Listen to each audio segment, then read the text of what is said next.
आप सबको मेरा बहुत बहुत नमस्कार। मैं सुमित, आपका लाइफ और बिजनेस कोच। आज हम लोग जो बात करने वाले हैं वो बात हम करने वाले हैं डेलीगेशन पे। इससे पहले मैं डेलीगेशन पे बात करूं, मैं आप लोगों को ये बताना चाहता हूं कि डेलीगेशन होता क्या है। और हम लोग आज डेलीगेशन में बात करेंगे कि यार डेलीगेशन मैं क्यों पढ़ा रहा हूं, किस लिए हमें डेलीगेशन के बारे में जानना है। सो इस वाले सेशन में फंडामेंटल क्वेश्चन है कि भाई आपको मिलेगा क्या। तो मैं आपको एक डेलीगेशन की मैट्रिक्स दूंगा और उसमें आपको एक एक्सरसाइज दूंगा जिससे आपके सामने आपकी चीजें खुल के आ जाएंगी कि भाई मैं डेलीगेशन में कैसा हूं, मैं लोगों को काम सौंप पाता हूं कि नहीं। क्योंकि उस वाले नंबर से आपको सीधे सीधे पता चल जाएगा कि मेरे ग्रोथ के क्या चांसेस हैं। वो चीज सीधे सीधे आपकी ग्रोथ से जुड़ी हुई है। उसके बाद हम बात करेंगे मेंटल बैरियर्स पे कि भाई क्या रुकावटें होती हैं दिमाग में जिसकी वजह से हम ना लोगों को काम नहीं सौंप पाते। क्योंकि जब तक हम लोगों को काम नहीं सौंप पाएंगे तब तक हम आगे नहीं बढ़ पाएंगे। उसके बाद मैं सेकंड नंबर पे बात करूंगा कौन कौन सी चीजें हैं जो हमें डेलीगेट करनी है और कौन कौन सी चीजें हैं जो हमें डेलीगेट नहीं करनी चाहिए। हम कहां कहां पे फंडामेंटल मिस्टेक्स करते हैं। उसके बाद है आप लोग अपने एम्प्लॉय से काम क्यों नहीं करवा पाते हैं, ये एक फंडामेंटल क्वेश्चन है। तो ये वाला क्वेश्चन भी हम एड्रेस करेंगे इस वाली चीज में। तो मेरा नाम सुमित है और मैं बिजनेस और माइंड कोच हूं। इससे पहले मेरा बिजनेस का क्या एक्सपीरियंस था, हम लोगों ने कंपनी बनाई जिस कंपनी का नाम था एड्यूरेका। और वो कंपनी हम 4 साल में 250 करोड़ तक लेके गए और वो भी बिना फंडिंग के। बहुत ही अच्छा सफर था ये, काफी मजा आया। इसमें बहुत सारी चीजें सीखी क्योंकि हमारे पास फंडिंग नहीं थी तो बहुत सारी बड़ी कंपनियां थी जो हमें हराना चाहती थी। हम उनसे भी लड़ते रहे और उनके साथ साथ धीरे धीरे करके हम बड़े होते रहे। 4 साल बाद हमें फिर फंडिंग मिल गई थी। लेकिन तब तक का जो हमारा सफर था वो काफी सीखने वाला सफर था क्योंकि हमने जीरो से शुरू करी और उस लेवल पे कंपनी पहुंचा के गए। और इसमें मेरा बहुत मुख्य हाथ था क्योंकि मैं बिलोंग करता हूं, एक शहर है यूपी में, आप लोगों ने सुना हो नहीं सुना हो उसका नाम है बरेली। मैं बरेली का निवासी हूँ, वहां का रहने वाला हूँ। 11th-12th में क्या हुआ कि भाई पढ़ाई कर रहे थे, IIT की तैयारी करी हमने। 2 साल खराब करे, IIT में हुआ नहीं क्योंकि दिमाग इधर उधर की चीजों में लगा रहता था। तो काफी परेशानी हुई, अच्छा नहीं लगा लाइफ में कि भाई एक मौका था। तो उसके बाद क्या करा, फिर हम इंजीनियरिंग कॉलेज में गए। तो जब इंजीनियरिंग कॉलेज में पहुंचे तो वो इंजीनियरिंग कॉलेज भी हमारा खराब सही था, बहुत ही बेकार इंजीनियरिंग कॉलेज से हमने इंजीनियरिंग करी। लेकिन उसके बाद क्या करा, हमने एक फैक्ट्री थी जिस फैक्ट्री में ट्रैक्टर के पार्ट्स बनते थे, वहां पे प्रोडक्शन इंजीनियर की तरह काम किया 6 महीने। और 6 महीने में हमें अकल आ गई कि हमने लाइफ में क्या कर लिया। तो फिर सोचा नहीं यार लाइफ ऐसे तो नहीं चल सकती, बदला जाए कुछ। फिर हमने MBA किया बिरला से MBA करने के बाद हमारी नौकरी लगी और 2 साल इंडिया में नौकरी करने के बाद सीधे मेरी लंदन नौकरी लग गई। जब मैं लंदन नौकरी करने गया तो 2005 में, तो वहां पे जब मैं निकलता था तो मैंने वॉरेन बफेट की कंपनी भी देखी। मैं मानता हूं कि आप सब लोगों ने वॉरेन बफेट का नाम सुन रखा होगा। ये दुनिया के फर्स्ट नंबर के और सेकंड नंबर के रईस आदमियों में से हैं। मेरा बड़ा सपना था कि भाई इनकी कंपनी में काम किया जाए। तो फिर मेरा ये सपना भी पूरा हुआ। मैंने वॉरेन बफेट की कंपनी ना वहां पे काम किया एज अ मैनेजमेंट कंसल्टेंट। उस दौरान मेरा एक दोस्त है जिसने अपनी यहाँ पे इंडिया में कंपनी शुरू करी जिसका नाम था एड्यूरेका। तो उसे कुछ पैसों की जरूरत थी तो मैंने उसे फंड किया। उसके बाद फिर उसने मेरे सामने प्रपोजल रखा कि भाई तुम भी आ जाओ, तुम भी ज्वाइन कर लो इसी चीज को। तो हम अपनी चैन की जिंदगी छोड़ के लंदन की इंडिया आ गए और इंडिया आके हमने एड्यूरेका में काम करना शुरू किया। फिर हमारी लाइफ की स्ट्रगल शुरू हुई। तो भाई मेहनत करते रहते, कुछ चीजें ट्राई करते थे, नहीं होती थी, कभी कभी मायूस हो जाते थे, सोचते थे सेल होगी, सेल नहीं होती थी, ना फैमिली को टाइम दे पाते थे ना खुद को टाइम दे पाते थे, समझ नहीं आ रहा था क्या हो। लेकिन लगे रहे। फिर धीरे धीरे हमारा रेवेन्यू बढ़ना शुरू हुआ। फिर करते करते हमने बहुत सारी चीजें सीखी और आज जो एड्यूरेका है वो 300-350 लोगों की कंपनी है। लेकिन उस कंपनी को खड़ा करने में बहुत मेहनत करी हमने, काफी चीजें सीखी भी, जिस चीजें ने हमें बहुत सारी चीजें सिखाई बिजनेस के बारे में। मैं एक बार ऐसी बरेली गया, मैं बरेली में बिजनेस फैमिली को बिलोंग करता हूँ। तो आप में से कुछ लोग अगर जानते होंगे तो बरेली में बहुत बड़ा चीनी का काम होता है। तो जितने मेरे भाई लोग हैं वो सब बिजनेस में है। किसी का अपना क्रशर है, किसी का अपना ऑयल का बिजनेस है, किसी का तेल का बिजनेस है, किसी के शुगर का बिजनेस है। तो मेरे सारे भाई लोग हैं। तो जब मैं गया तो मैं उनकी गद्दी पे गया, मैंने जाके बात करी उनसे। मैंने देखा ये तो बहुत परेशान है, मैं इनसे टाइम मांगता हूँ, टाइम ही नहीं मिलता। तो एक दिन हम लोग बैठे हुए तो मैंने ऐसी बात करी, यार तुम लोग क्या कर रहे हो काम में, मतलब ऐसा क्या कर रहे हो कि तुम लोग पास टाइम ही नहीं होता। तो उन्होंने बताया यार हम फंसे रहते हैं हमेशा काम में। फिर उन्होंने मुझसे कहा यार तुमने तो कंपनी बनाई, बताओ हम कैसे काम कर सकते हैं।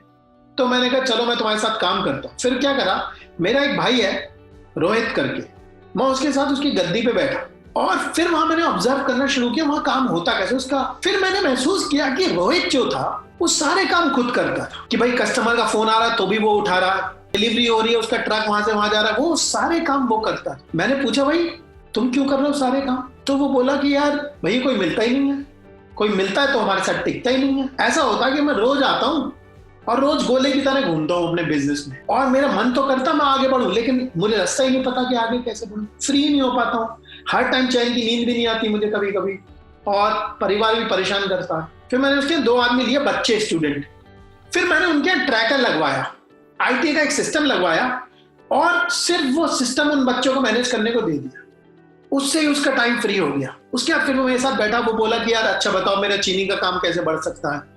फिर मैंने उसके साथ काम करना शुरू किया, जो स्ट्रैटेजीज थी वो उसके साथ, और धीरे धीरे करके वो अपनी ग्रोथ हो गई इसकी बहुत ज्यादा। उसके बाद जो मेरे दूसरे भाई लोग थे वो लोग भी आ गए कि यार तुम क्या कर रहे हो हमारी भी करो, फिर मैंने उनके साथ भी काम किया। उसके बाद मैं फिर एड्यूरेका का भी काम करता था। फिर मैंने महसूस किया जब एड्यूरेका एक लेवल पे आ गई, हमें फंडिंग मिल गई, तो मैंने एड्यूरेका से एग्जिट ले लिया। मतलब अभी भी हमारा उसमें शेयर है, वो अपना चलता रहेगा, लेकिन मैंने उसके एक्टिव रोल से पार्ट ले लिया, ले लिया। और फिर मैंने कहा यार जो छोटे शहर का एंटरप्रेन्योर है इसकी मदद कैसे करेगा, क्योंकि मेरे जो भाई लोग हैं इनके जैसे बहुत सारे लोग हैं, और बहुत सारे लोग फंसे हुए हैं जिनके पास वो वाली नॉलेज नहीं है, वो हिम्मत वाले मेहनत वाले हैं, लेकिन ये नहीं पता होता जान लगाए कहाँ पे, जान लगाने के लिए बैठे हुए लेकिन समझ में नहीं आता, इधर उधर की ट्रेनिंग करते हैं। फिर मैंने थोड़ा सा मार्केट का सर्वे किया। जब मैंने मार्केट का सर्वे किया तो मैंने पाया कि बहुत सारे ट्रेनर थे, मोटिवेशन के ट्रेनर, उन लोगों ने क्या करा, इस तरह के काम करना शुरू कर दिया कि बिजनेस कोच बन गए। और उसमें वो कैसे बन गए, वो उन्होंने क्या करा, 4-5 किताबें पढ़ी, कुछ करा और कर लिया, अपने YouTube के चैनल भी बना दिए। तो मुझे समझ में आया वो लोग बात करते हैं वीवो कैसे बड़ा बना और टाटा कैसे बड़ा बना, लेकिन मैंने महसूस किया इस बात से कोई मतलब नहीं है, इस वाली बात का हमें जो छोटे बिजनेस वाला भाई है उसको कैसे उसकी मदद मिलेगी। तो उसे तो ये चाहिए भाई मुझे ये तो बताओ क्या क्या करना है, मुझे ये भी बताओ मुझे करना कैसे। तो उन लोगों ने क्या करा, ये चीजें बताना शुरू करें कि क्या करना चाहिए, लेकिन ये नहीं बताते कैसे करें। फिर मैंने एक आध की वर्कशॉप भी अटेंड करी। मैंने कहा देखो ये लोग अंदर क्या समझाते हैं। मैंने पाया अंदर जाके भी वो वही समझाते हैं कि यार वीवो ऐसे करता है और ये ऐसे करता है, कोई बता ही नहीं रहा कि कैसे क्या करा जाए। फिर मैंने थोड़ा अपना YouTube का चैनल चालू किया और उसमें मैंने बताना शुरू किया कि यार चीजें करी कैसे जाती है, क्योंकि हमने तो अपनी कंपनी अपने हाथ से बड़ी करी थी, और मेरे पास मेरी टीम में कम से कम नहीं तो 240 से 260 लोग थे। फिर मैंने वो वाली मदद करना शुरू हुई, तब मैंने महसूस किया कि हमारे बहुत सारे बिजनेस भाई जिनको उस चीज से बहुत ज्यादा फायदा हुआ, लोग मेरे पास भी आए। फिर मैंने क्या करा, इस तरीके के प्रोग्राम करना चालू किए, जिसे मैं ग्रोथ का प्रोग्राम कहता हूँ, उनके साथ 1-to-1 काम करना शुरू किया। फिर अल्टीमेटली मैं उस चीज में आ गया जिस चीज में वो काम भी करता हूँ जिसमें मुझे मजा आता है और मेरी अर्निंग भी हो जाती है। तो देखिए मैंने किस किस लोग, आपको बताता हूँ किन किन लोगों के साथ काम किया है। जैसे नीरज शिंगल जी हैं जिनके साथ मैंने काम किया, इनका अपना आईटी और सॉफ्टवेयर डेवलपमेंट का काम है, इनके साथ मैंने काम किया, इनके काफी अच्छे बिजनेस में ग्रोथ आई। उसके बाद डॉक्टर हेमंत हैं, ये डेंटिस्ट हैं, इन्हें एथिकली ग्रो करना था, बहुत अच्छे डॉक्टर हैं, कैसे हम अपने कस्टमर्स को और अच्छा एक्सपीरियंस दे सकते हैं, ये सब चीजें कर सकते हैं, इनके साथ काम किया। फिर मैंने नरेंद्र पाल सिंह जी हैं, ये ओनर हैं, इनके रिटेल का काम है, इनका जूतों का अपना, ठीक है। इन्होंने मुझे रीच आउट किया कि बताओ भाई कैसे हमें, तो इनके साथ मैंने मदद करी। फिर ये आशीष अग्रवाल है, ये डिस्ट्रीब्यूटर है, इनका क्रीम का काम है नॉर्थ में पूरे, उसमें ये अपना ब्रांड चलाते हैं क्रीम का, उनके साथ काम किया। फिर मैंने ये संदीप महेश्वरी, इनकी फ्रेंचाइजी हैं 3-4, 2 पहले थी, 3-4 हमारे साथ काम करके खुली SRL डायग्नोस्टिक की, इनके साथ काम किया। तो ये सारे आप देखेंगे सारे छोटे शहर के बिजनेस मैंने, ये दिग्विजय है, ये मैनेजिंग पार्टनर है, इनका मैन्युफैक्चरिंग का काम है, एक्सपोर्टर है, इनके साथ मैंने काम किया। दूसरे हैं मैन्युफैक्चरर सत्यपाल सिंह, भारत सिंह, इनकी अपनी क्या है एडवांस एग्रो इंटरनेशनल करके कंपनी है मैन्युफैक्चरिंग की, इनके साथ भी मैंने काम किया। ये मोहित अग्रवाल हैं जो कि रिटेलर है, इनका मोबाइल का रिटेल का बिजनेस है और सर्विस सेंटर है, इनके साथ मैंने काम किया। तो मैंने ये महसूस किया कि इन सारे लोगों के साथ काम करके, आप इन सब की स्टोरी में आपको इनवाइट करता हूँ YouTube पे डली हुई हमारे चैनल पे, हमारे चैनल का नाम है, लिख लीजिए आई डिजाइन माई लाइफ। उस चैनल पे इनकी स्टोरीज डली हुई, आप देखेंगे कि ये सारे लोग हैं जो छोटे शहर के हैं, कोई पुणे से है, नासिक से है, बीड से है, लातूर से है, नागपुर से है, इन शहरों से हैं ये सारे लोग, ठीक है। तो इन सारे लोगों के साथ जब मैंने काम किया तो मुझे बहुत अच्छा लगा, और इन लोगों की मैं मदद भी कर पाया इस वाली चीज में, और आपको मौका लगे तो जाके देखिए। फिर मैंने ये ग्रोथ वाला प्रोग्राम शुरू किया और फिर ये वाला काम किया। अब मैं आगे बढ़ता हूँ। फंडामेंटल क्वेश्चन है कि ये डेलीगेशन क्या है और डेलीगेशन करना क्यों। डेलीगेशन का मतलब लोगों से काम करवाना, ये है डेलीगेशन का मतलब। अब फंडामेंटल क्वेश्चन है, मुझे डेलीगेशन करना क्यों है, क्यों करवाऊं मैं लोगों से काम, ये क्वेश्चन है। मेरी जरूरत क्यों है कि मुझे क्यों करना है डेलीगेशन। जैसे मैंने आपको अपने भाई रोहित की भी कहानी सुनाई थी। वो क्या करता था, बहुत ही तेज लड़का है, मेहनती लड़का है, लेकिन वो रोज आके ना अपने बिजनेस पे आग बुझाता था। अपने बिजनेस, वो ग्रोथ पे काम नहीं कर रहा था। रोज जैसे चीजें चली वही चक्का घूमता रहता था। तो भाई अगर आपको ग्रोथ करनी है तो आपको अपनी next level of leadership build करनी पड़ेगी। वो लोग जो आपका इंजन चलाते रहे, और आप क्या करो, इंजन की कैपेसिटी पे काम करो ताकि इंजन बढ़े, तो ताकि आप अपनी ग्रोथ पे काम कर सको। दूसरा उसका पेन था भाई, वो बच्चों के लिए टाइम ही नहीं निकाल पाता। कह रहा मेरे बच्चे बड़े हो गए, मुझे पता ही नहीं चला। इस चीज से मुझे काफी अफसोस हुआ कि भाई फैमिली के साथ भी टाइम नहीं निकाल पा रहे।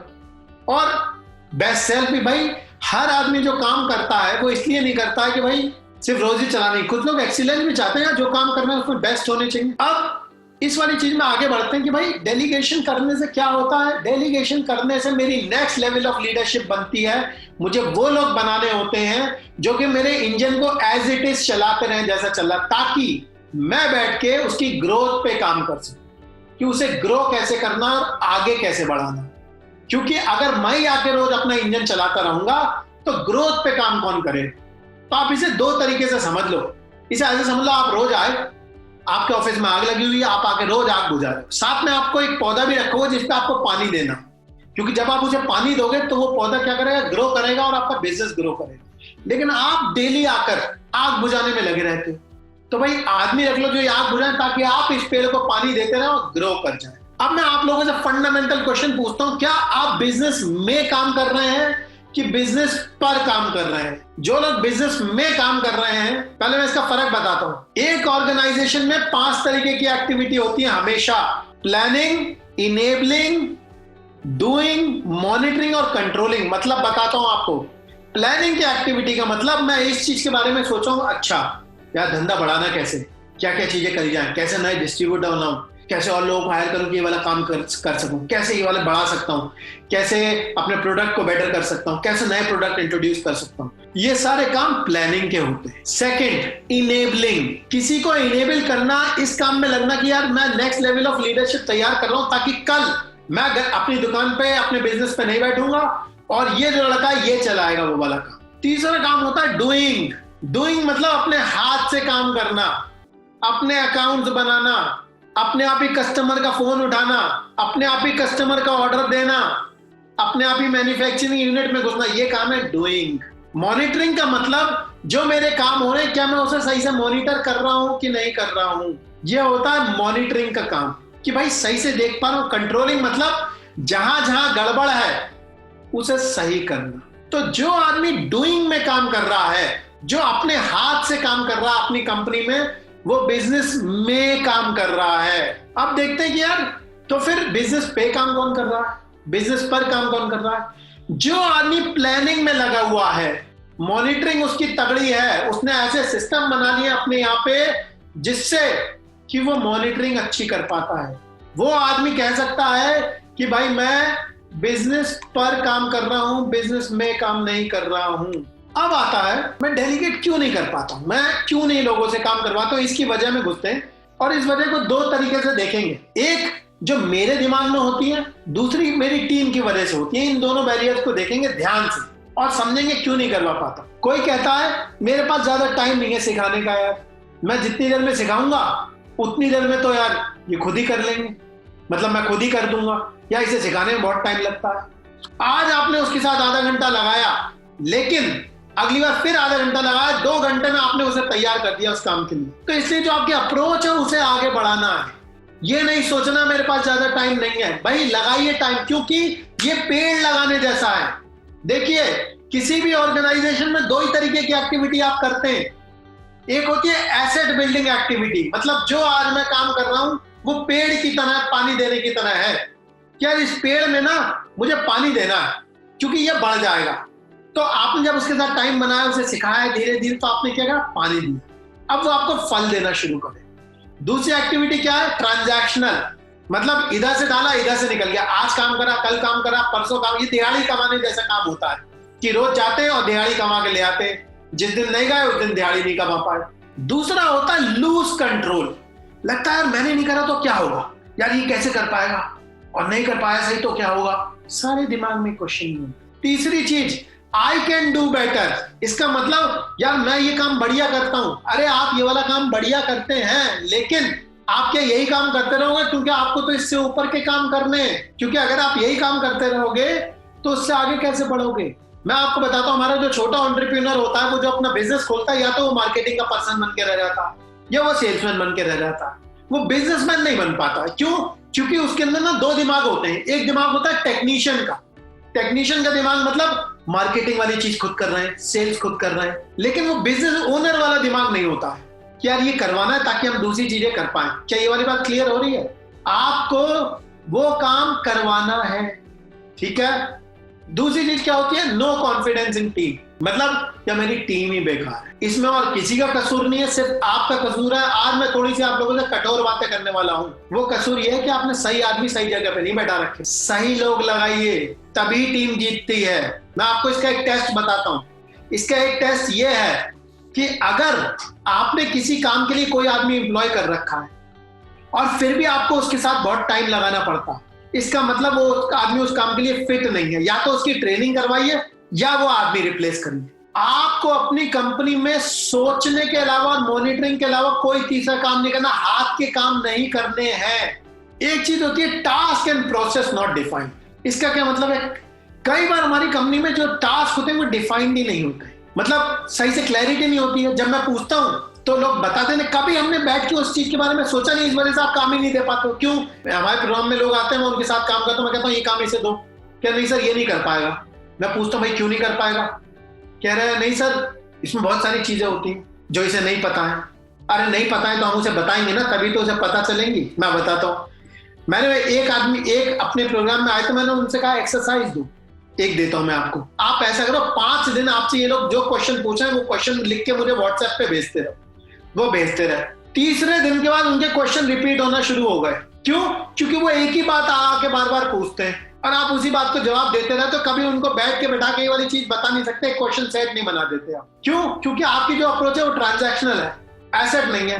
आज आपको एक टिप और दे रहा हूं, जैसे आपको कोई एम्प्लॉय आपसे क्वेश्चन पूछे वो क्वेश्चन लिख लो अपने पास, सिर्फ एक छोटी डायरी लेके लिख चलो और वो क्वेश्चन लिख लो अपने पास। आप देखोगे 5 से 7 दिन में वो क्वेश्चन आना, आपके पास नए क्वेश्चन आना बंद हो जाएंगे। फिर उसके बाद उन्हें बैठा लो, उन क्वेश्चनों के जवाब दे दो, फिर उसके बाद फिर से वो देखो, धीरे धीरे आपके सब लोग सब कुछ सीख जाएंगे। आपको मैं बताता हूँ, आपके एम्प्लॉय आपसे इसलिए पूछते हैं क्वेश्चन क्योंकि आपके दिमाग में बहुत सारी डिसीजन मेकिंग होती है जो उन्हें नहीं पता है। अभी और बताऊंगा और क्यों पूछते हैं, लेकिन ये वाली बात याद कर लीजिए, वो डिसीजन मेकिंग को पेपर पे जब आप ले आएंगे ऑटोमेटिकली एम्प्लॉय काम करना शुरू कर देगा। एक ये होता है जब मैंने काम किया, सर ये काम उसे दे दिया, नुकसान हो गया तो, गलती हो गई तो, भाई देखिए सबसे पहले तो गलती होने मत दीजिए। आपकी अगर मॉनिटरिंग होगी तो गलती नहीं होगी, क्योंकि आप एकदम से थोड़ी नहीं छोड़ दोगे। मैं आपको बताता हूँ, हमारे साथ एक वो थे, जब मैंने उनके साथ काम किया, मैंने कहा अच्छा आप टीम हायर करते हो, क्या करते हो, कैसे करते हो, तो वो बोले यार मैंने तो सर ये रखे सेल्स के लड़के, मैंने इन्हें काम दिया, मैंने कहा जाओ सेल्स करके आओ। और उसके बाद मुझसे कह रहे थे कि जब मैं जाता हूं तो मैं बहुत अच्छी सेल्स करके आता हूं। अरे भाई आप तो बहुत टाइम से वाला काम कर रहे हो, आपने सेल्स वाले को ट्रेन भी नहीं किया, कैसे करेगा वो वाला काम? उसे टाइम दोगे गलती लेने का, फिर क्या करोगे? सेल्स वाले को निकाल दिया, नहीं सर इनसे काम नहीं होता। वो उनकी गलती नहीं है, प्रोसेस की गलती है, ट्रेनिंग का सिस्टम नहीं बना हुआ है। 5 एक्टिविटी लिख लीजिए जो छोटे बिजनेस ओनर को करनी होती है, बढ़िया, मार्केटिंग, सेल्स, प्रोडक्ट, हायरिंग और ट्रेनिंग।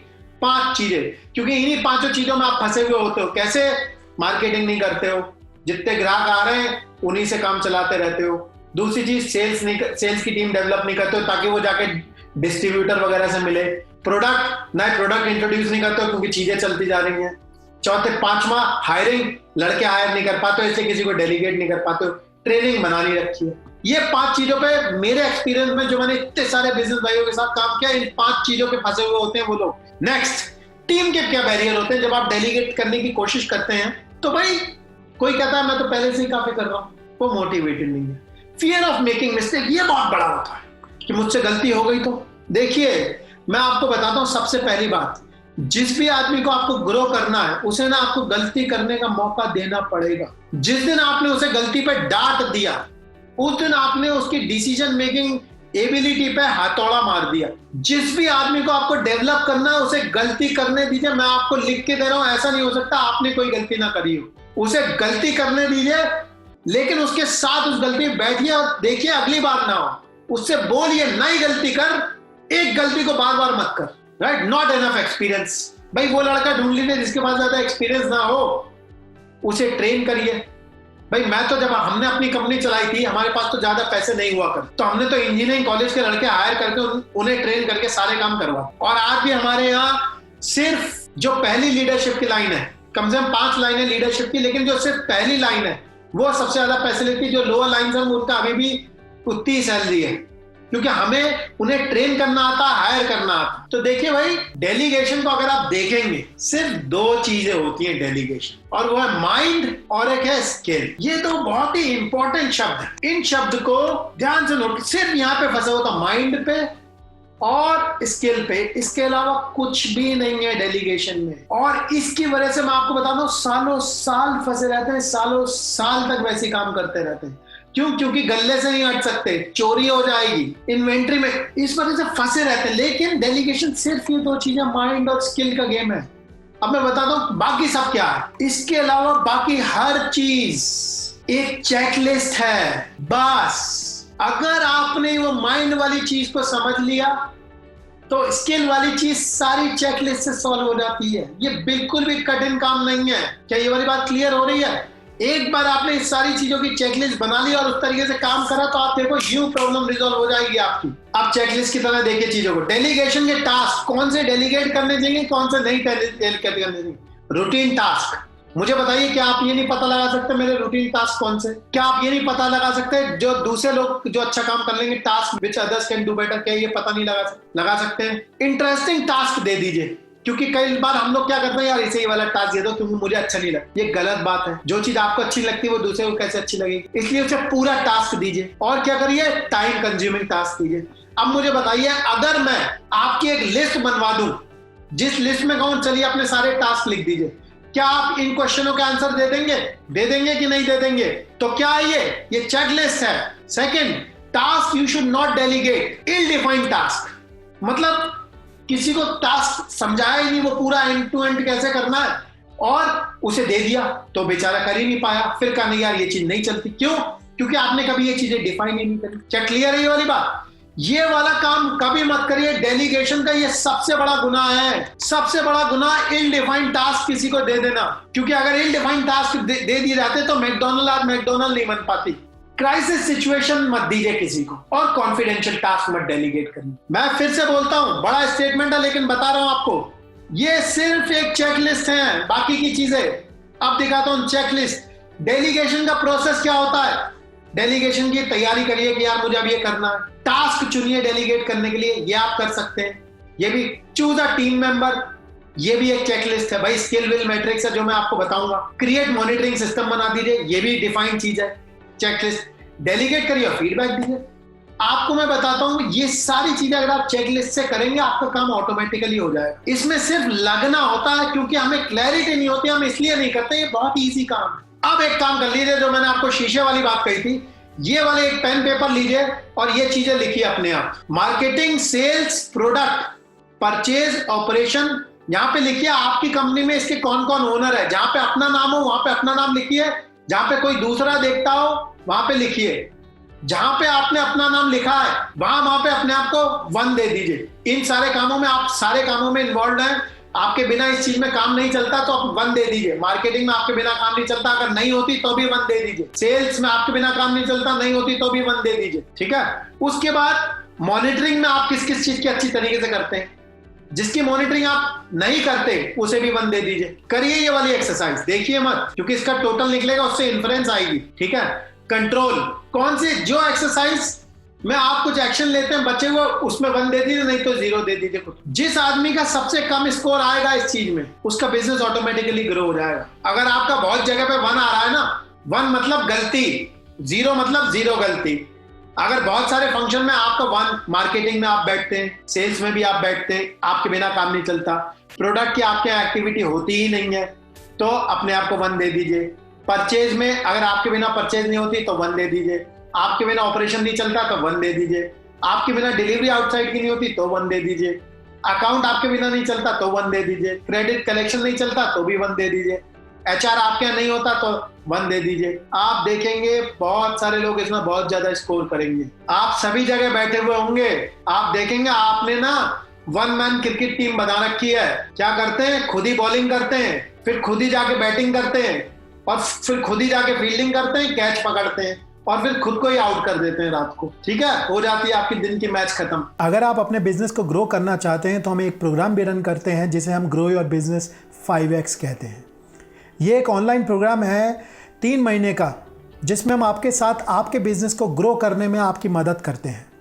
इस प्रोग्राम में देश के कोने कोने से बिजनेस ओनर्स ज्वाइन करते हैं जो अपने बिजनेस को ग्रो करना चाहते हैं, बट उनके पास प्रॉपर गाइडेंस नहीं होती है, उनके पास सोचने का तरीका नहीं होता है, उनके पास सिस्टमेटिक फ्रेमवर्क नहीं होता है जिससे वो अपने बिजनेस को ग्रो करें और उस हाइट्स पर ले जाएं जो वो चाहते हैं। कोई भी बिजनेस को बड़ा कर सकता है। बिजनेस बड़ा करने के लिए आपको बड़ी सोच की ज़रूरत होती है, स्ट्रैटेजी की ज़रूरत होती है, प्रोसेस की ज़रूरत होती है और पीपल की ज़रूरत होती है।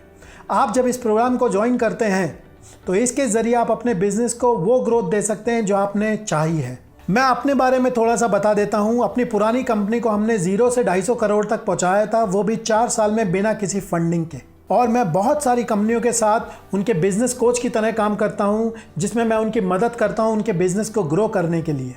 अगर आप मेरे बारे में और जानना चाहते हैं तो नीचे डिस्क्रिप्शन में आपको मेरा लिंक्डइन प्रोफाइल मिल जाएगा, उसे चेक कर लीजिए, आपको मेरे बारे में सब कुछ पता चल जाएगा। आपको इस प्रोग्राम में वो सारे फ्रेमवर्क्स, प्रोसेसेस और लर्निंग मिलेंगे जिसे हमने यूज़ करके अपनी कंपनी को 250 करोड़ तक पहुंचाया था।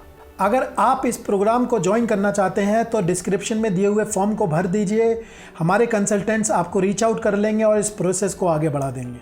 हमारे बहुत सारे दर्शक मोबाइल पर ये वीडियो देखते हैं, उनको मैं बताना चाहता हूँ कि आप इस जगह पर जब क्लिक करेंगे तो आपको वो लिंक मिल जाएंगे जिससे आप डॉक्यूमेंट डाउनलोड कर सकते हैं। तो इस जगह पर क्लिक करिए और डॉक्यूमेंट को डाउनलोड कर लीजिए। और एक चीज़ और आपको बताना चाहता हूँ, आप डिस्क्रिप्शन में जाकर हमारे व्हाट्सएप की बिज़नेस कम्युनिटी ज्वाइन कर सकते हैं। इस कम्युनिटी में मैं आपके साथ बहुत क्लोजली काम करता हूँ और ये पूरी की पूरी बिज़नेस कम्युनिटी है। इसमें आप अपने क्वेश्चन ला सकते हैं और मैं पूरी कोशिश करता हूँ कि मैं आपके उन क्वेश्चनों को वहाँ पे आंसर कर सकूँ।